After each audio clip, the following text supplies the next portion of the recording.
Shout out ko ni Jules Ayan ba? Jules Ayan? Asa di ay ka, uy. Hagbay ra jud kung pinaabot ni mo di a Jules Ayan. Wa jud ka mo abot in taon, uy Jules Ayan. Uy, hagbay ra in taon ko gani. Hara jud in taon kong kadlawon. Hangtod hapon na lang ko wa jud in taon kani ari Jules Ayan. Chat pagal ka gabi. Di ba ingon mangka nga imo akong daluhon sa Chocolate Hills? Kay imo akong ipaligid-ligid, ipatuyok-tuyok dito sa Chocolate Hills kay inang ano. Nindot kayo na siya nga talan-awon, di ba? Usa na siya sa pinakanindot nga talan-awon sa tibuok kalibutan. Wa pa tsuk anak niya ng Chocolate Hills, Diyos. Ayan mo na nga. Ay, ang taong ko. Uy, hagpay. At kung pinaabot mo, Diyos. Ayan.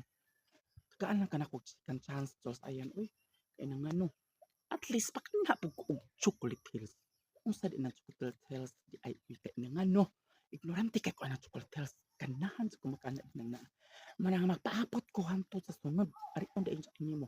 Gatlaag ko nimo sa Chocolate Hills. Unya lahos na lang po di anang sagbayan pik ilang giingon. Di pa kanahan kay ko ni ana. Di pa paabot ko ni ana may na lang.